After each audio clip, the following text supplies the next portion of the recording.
ଗପ କହି କହି ଲକ୍ଷେ ଜହ୍ନକୁ ଆଣି ମୋ ହାତେ ଧରେଇ ଦଉ। କାହାର ନଜର ଲାଗିବା ଆଗରୁ ତୁ ମୋତେ ଘୋଡ଼େଇ ଦଉ। କଳା କାହ୍ନୁ ମୁଁ ତୋର, ତୁ ଯଶୋଦା ପରି ମା ମୋର।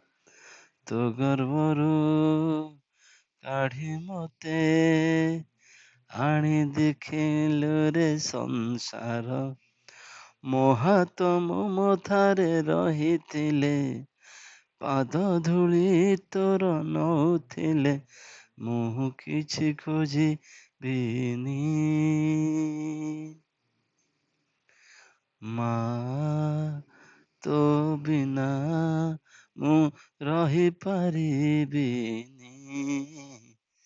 ମା ତୋ ବିନା ମୁଁ ରହିପାରିବିନି।